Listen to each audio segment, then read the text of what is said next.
नमस्कार, देवभूमि समाचार में आपका स्वागत है। आपके साथ मैं रीना झा बालियान। खबरों का रुख करेंगे, लेकिन उससे पहले एक नजर डालते हैं इस वक्त की हेडलाइंस पर। देहरादून में सीएम धामी ने आईजी गढ़वाल हाईटेक बिल्डिंग का किया उद्घाटन। पुलिस ई बीट ऐप के अलावा पुलिस ट्रेनिंग के नए पाठ्यक्रम को भी किया लॉन्च। औचक निरीक्षण के लिए दून मेडिकल कॉलेज पहुंचे मुख्यमंत्री धामी। अस्पताल में भर्ती मरीजों का जाना हालचाल, व्यवस्थाओं पर लिया फीडबैक, अधिकारियों को दिए जरूरी दिशा निर्देश। रामनगर में वन तस्करों ने बेशकीमती पेड़ों को काटा। ड्यूटी पर तैनात वनकर्मी की मुस्तैदी से पकड़े गए आरोपी। वन तस्करों के हौसले बुलंद। उत्तराखंड में बदला मौसम का मिजाज। राज्य में कुछ इलाकों में बारिश का अलर्ट। पहाड़ों पर सफर करने वाले यात्रियों से सतर्कता बरतने की अपील। और चलिए बुलेटिन की शुरुआत कर लेते हैं। सूबे के मुखिया पुष्कर सिंह धामी ने पुलिस विभाग की हाईटेक आईजी बिल्डिंग का उद्घाटन किया। आधुनिक सुविधाओं से लैस नई बिल्डिंग का नाम सरदार पटेल भवन रखा गया है। कार्यक्रम में मुख्यमंत्री धामी ने पुलिस ई बीट ऐप के साथ ही पुलिस ट्रेनिंग के नए पाठ्यक्रम को भी लॉन्च किया। इस दौरान सीएम धामी ने पुलिस अधिकारियों के साथ बैठक करके पुलिस कर्मियों के आवास और कार्यालय बढ़ाए जाने पर चर्चा की। सीएम धामी ने कहा कि उत्तराखंड पुलिस का आवास प्रतिशत यहाँ मात्र 18% है, जो काफी कम है। वहीं प्रदेश में भी जमीनों की कमी है। ऐसे में नए भवन डिजाइन कर जरूरतों को पूरा किया जाएगा। इसका ये भवन यहाँ पर लोकार्पण हुआ है। सरदार वल्लभ भाई पटेल के नाम से बना हुआ है पटेल भवन। निश्चित रूप से इसके अंदर बहुत सारे कार्यालय यहाँ पर चलेंगे और स्मार्ट मेडिसिन भी यहाँ से होगी। गवर्नमेंट का भी कार्यालय इसके अंदर होगा और भी अन्य कार्यालय एक स्थान पर होने से जहाँ आपस में एक दूसरे के बीच में कम्युनिकेशन करने में, आने जाने में जो एक समय खराब होता था वो समय नहीं लगेगा और जल्दी से जल्दी काम होंगे, लोगों को राहत मिलेगी। और हमारा भी यही है कि उत्तराखंड की हमारी पुलिस हर क्षेत्र में अच्छा काम करे। उसको लेकर ये भवन निश्चित रूप से एक मील का पत्थर साबित होगा। लोकार्पण किया गया है। ये भवन हमारे लिए बहुत ही उपयोगी है। सबसे पहले शहर के सेंटर में है एकदम, और इसमें रेंज कार्यालय, ट्रैफिक का निदेशालय, ट्रेनिंग का हेडक्वार्टर, एसडीआरएफ का हेडक्वार्टर, फायर सर्विस का हेडक्वार्टर, डायल 112 जो आपात सेवाएं हैं उनका हेडक्वार्टर, ये सब इसमें शामिल रहेगा। हफ्ते में एक दिन मैं भी यहाँ पे आके बैठना शुरू करूँगा, तो ये जो है एक बहुत ही प्रमुख लोकेशन हमारे लिए हो जाएगी। मुख्यमंत्री पुष्कर सिंह धामी ने राजकीय दून मेडिकल कॉलेज का औचक निरीक्षण किया। दून मेडिकल कॉलेज में व्यवस्थाओं को जांचने पहुंचे मुख्यमंत्री धामी ने अस्पताल परिसर में फैली गंदगी पर नाराजगी जाहिर की। इस दौरान सीएम धामी ने अस्पताल में भर्ती मरीजों का हालचाल जाना। सीएम धामी ने मरीजों के साथ मौजूद तीमारदारों से अस्पताल की व्यवस्थाओं पर जानकारी ली। सीएम धामी ने डॉक्टरों और दवाइयों की उपलब्धता के अलावा अस्पताल में मौजूद संसाधन और खान पान के बारे में पूछा। सीएम धामी ने अस्पताल प्रशासन से मरीजों को मिलने वाले भोजन में सभी तरह के पोषक तत्वों को शामिल करने के लिए कहा। मुख्यमंत्री ने रजिस्ट्रेशन डेस्क में जाकर हर रोज आने वाले मरीजों की संख्या के बारे में भी जानकारी ली। साथ ही कई खामियों को दूर करने के लिए अधिकारियों को निर्देशित किया गया। मुख्यमंत्री पुष्कर सिंह धामी ने आदि पुरुष फिल्म पर प्रतिक्रिया दी है। मुख्यमंत्री धामी ने कहा कि अगर लोगों की भावनाएं आहत हुई हैं तो इस पर सेंसर बोर्ड निश्चित तौर पर कोई फैसला लेगा। वैसे बता दें कि फिल्म के डायलॉग राइटर मनोज मुंतशिर ने फिल्म में इस्तेमाल हुए अमर्यादित भाषा को बदले जाने की बात कही है, लेकिन फिल्म का विरोध हर कोई कर रहा है। देखिए, निश्चित रूप से अगर कहीं किसी प्रकार की अगर भावनाएं आहत होंगी तो उस पर फिल्म सेंसर बोर्ड उस पर अपनी जो भी उनके कमेंट्स होंगे या जो भी सेंसर बोर्ड को करना होगा वो निश्चित रूप से और अच्छा करेंगे। उत्तराखंड में जहां एक तरफ अवैध मछुआरों के खिलाफ सरकार की कार्रवाई पर सवाल उठ रहे हैं, तो वहीं मुस्लिमों के एक प्रतिनिधिमंडल ने इस कार्रवाई का समर्थन किया है। इस प्रतिनिधिमंडल ने सभी तरह के अवैध निर्माणों पर कार्रवाई की सलाह दी है।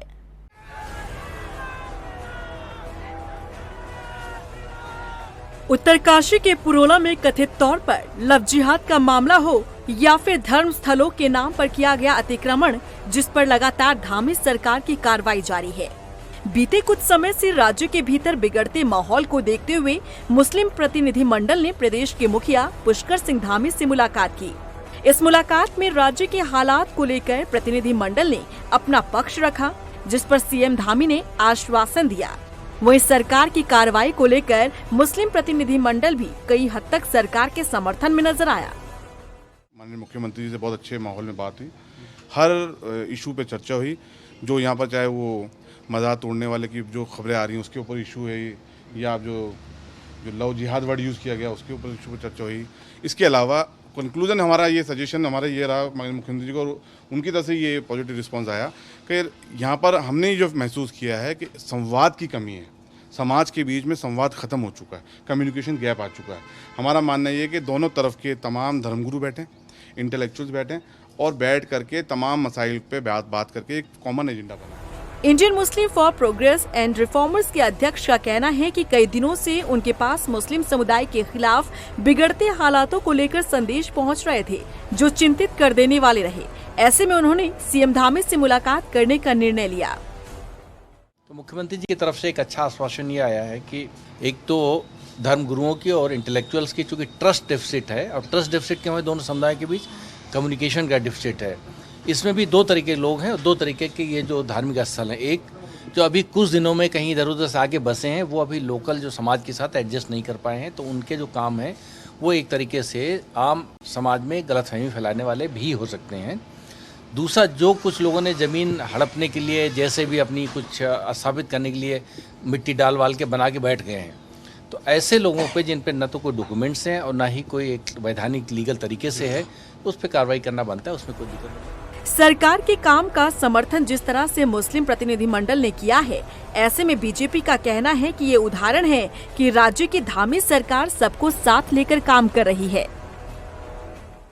उन्होंने जो कहा है कि सरकार का ये फैसला मान्य है, और सरकार ने उनको भरोसा भी दिलाया है कि कहीं भी किसी के साथ कोई अन्याय नहीं किया जाएगा। जो भी अवैध है और जहां कोई प्रमाण नहीं है, ऐसे मज़ारों को गिराया जा रहा है। तो मुस्लिम धर्मगुरुओं का ये बयान ये दर्शाता है कि उत्तराखंड राज्य में जो सरकार है वो सबके सम्मान कर रही है, सबका साथ से आगे बढ़ रही है और सबका सहयोग कर रही है। वही मुख्य विपक्षी दल कांग्रेस का कहना है कि मुस्लिम प्रतिनिधि मंडल को जानबूझकर सीएम धामी से मिलवाया गया है। इसे प्रायोजित प्रोग्राम कांग्रेस ने करार दिया। नहीं, देखिए, ये तो जानबूझ के मुख्यमंत्री जी को से मिलवाया जा रहा है। ये प्रायोजित कार्यक्रम है भारतीय जनता पार्टी का, और भारतीय जनता पार्टी के समर्थक लोग ही वहाँ मिले। बता दें कि हाल के कुछ दिनों में एक के बाद एक कथित तौर पर लव जिहाद का मामला सामने आया, जिसके बाद तनाव का माहौल पैदा हुआ। हालांकि शासन प्रशासन की तरफ से मोर्चा संभाला गया और मुस्लिम प्रतिनिधि मंडल को भी सीएम धामी ने शांति को लेकर आश्वासन दिया। हल्द्वानी मेयर जोगेंद्र रौतेला अपने कार्यकाल की उपलब्धियां गिना रहे हैं। मेयर जोगेंद्र रौतेला ने बताया कि उनके कार्यकाल के दौरान हल्द्वानी नगर निगम में सबसे बड़ा सीवरेज ट्रीटमेंट प्लांट लगाया गया है। इसके अलावा नगर निगम में स्वच्छता सिस्टम को बैनी सेना द्वारा बेहतर किया जा रहा है।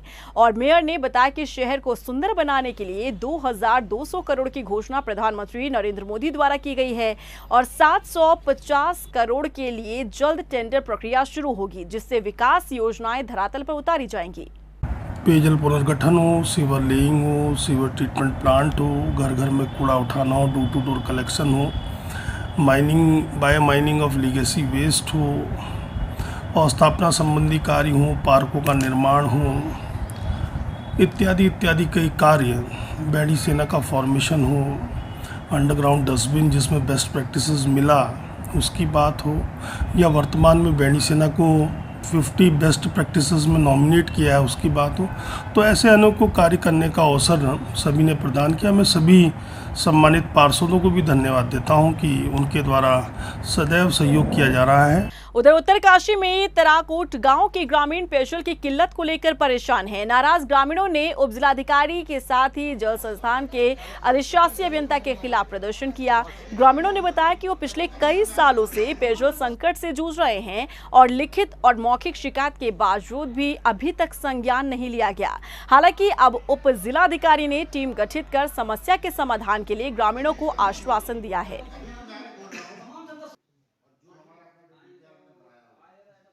में जो समस्याएं हैं पेयजल से रिलेटेड, जो जेजेएम में जो पेयजल योजना है उसके संबंध में उनके द्वारा कतिपय पॉइंट्स रखे गए हैं।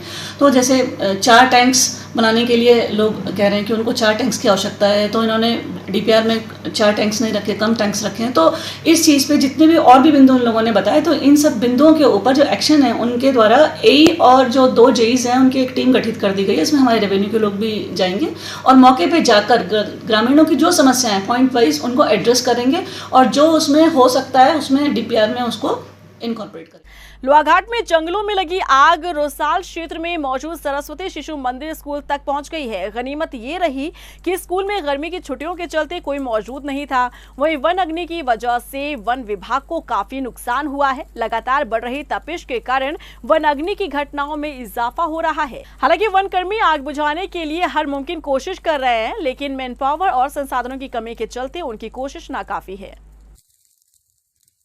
बात मौसम की। उत्तराखंड में मौसम का मिजाज बदल चुका है। मौसम विभाग ने राज्य के कई इलाकों के लिए बारिश का अलर्ट जारी किया है।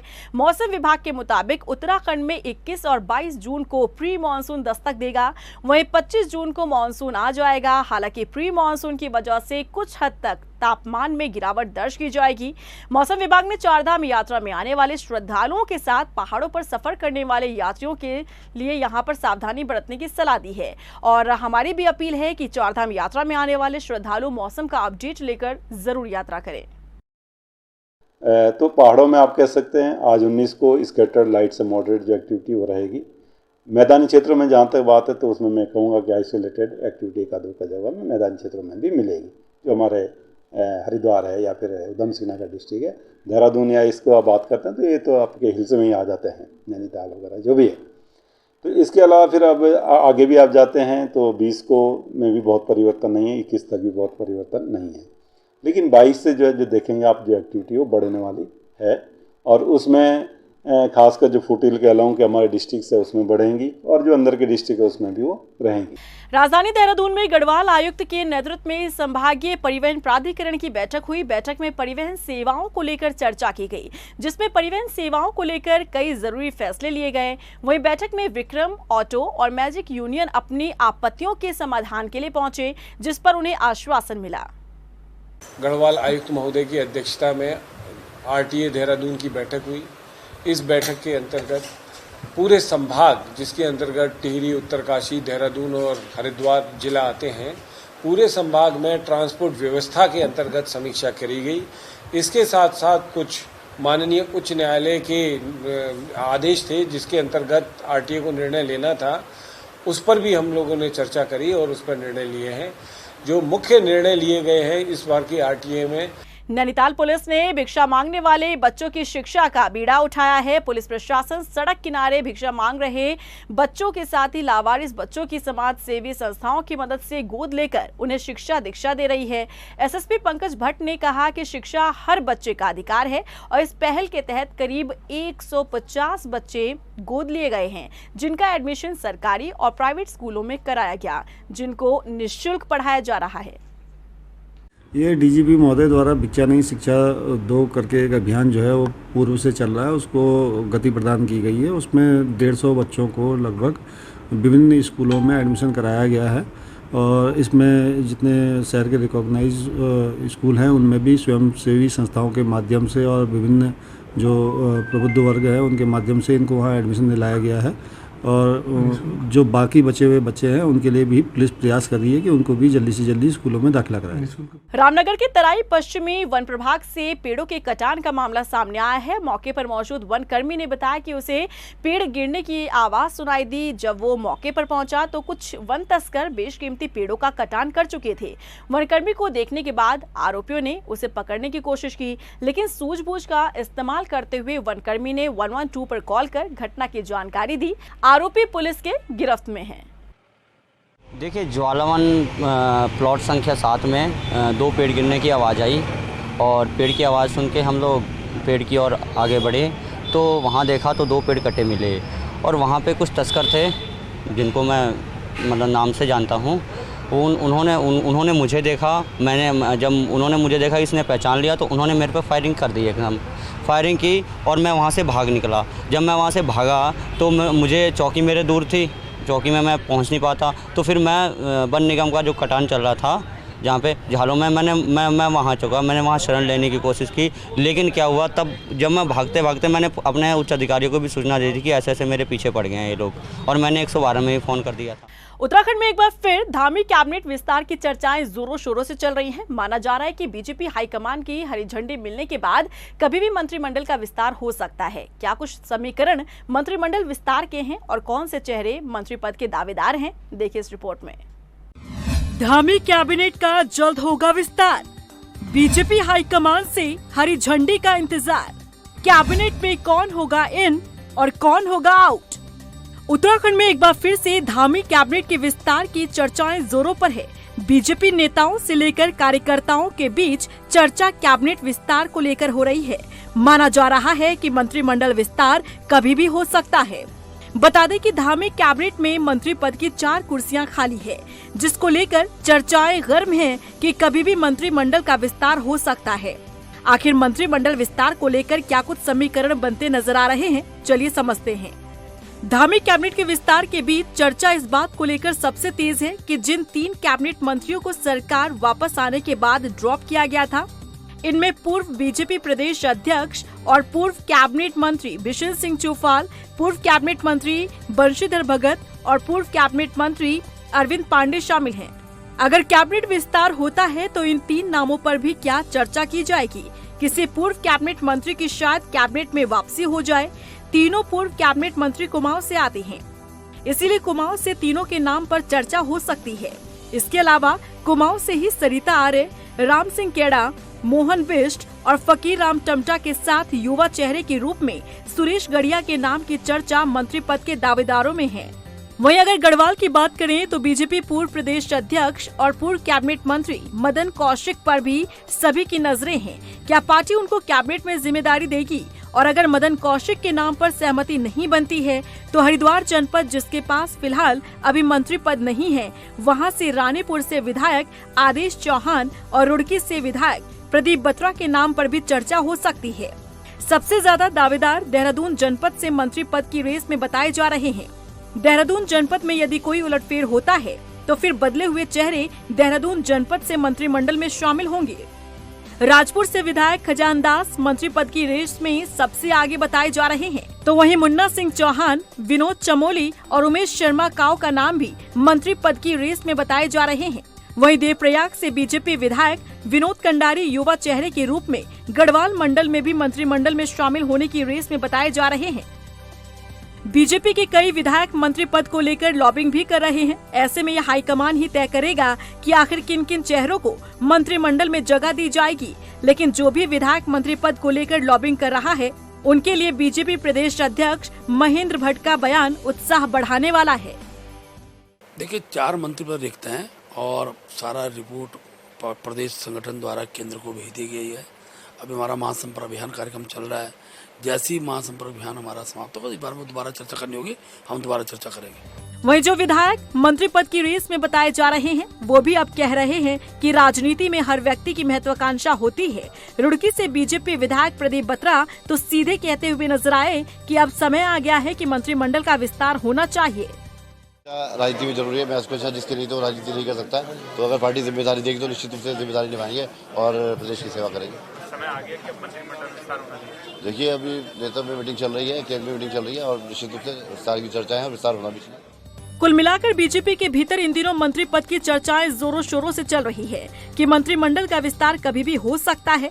ऐसे में देखना यही होगा कि आखिर बीजेपी हाईकमान और मुख्यमंत्री पुष्कर सिंह धामी किन विधायकों पर भरोसा जताते हैं और मंत्रिमंडल का विस्तार करते हैं। मंत्रिमंडल विस्तार में किन किन चेहरों को मंत्रिमंडल में जगह दी जाती है। देखना ये भी होगा कि वर्तमान मंत्रिमंडल से क्या कुछ मंत्रियों की छुट्टी की जाती है, क्योंकि चर्चा इस बात को लेकर भी है कि 1 या 2 मंत्री लोकसभा का चुनाव लड़ सकते हैं, जबकि कुछ मंत्रियों की परफॉर्मेंस के आधार पर छुट्टी की जा सकती है। और इसी के साथ फिलहाल इस बुलेटिन में बस इतना ही, लेकिन चलते चलते एक बार फिर नजर डालते हैं इस वक्त की हेडलाइंस पर। देहरादून में सीएम धामी ने आईजी गढ़वाल हाईटेक बिल्डिंग का किया उद्घाटन। पुलिस ई बीट ऐप के अलावा पुलिस ट्रेनिंग के नए पाठ्यक्रम को भी किया लॉन्च। औचक निरीक्षण के लिए दून मेडिकल कॉलेज पहुंचे मुख्यमंत्री धामी। अस्पताल में भर्ती मरीजों का जाना हालचाल, व्यवस्थाओं पर लिया फीडबैक, अधिकारियों को दिए जरूरी दिशा निर्देश। रामनगर में वन तस्करों ने बेशकीमती पेड़ों को काटा, ड्यूटी पर तैनात वनकर्मी की मुस्तैदी से पकड़े गए आरोपी, वन तस्करों के हौसले बुलंद। उत्तराखंड में बदला मौसम का मिजाज, राज्य में कुछ इलाकों में बारिश का अलर्ट, पहाड़ों पर सफर करने वाले यात्रियों से सतर्कता बरतने की अपील।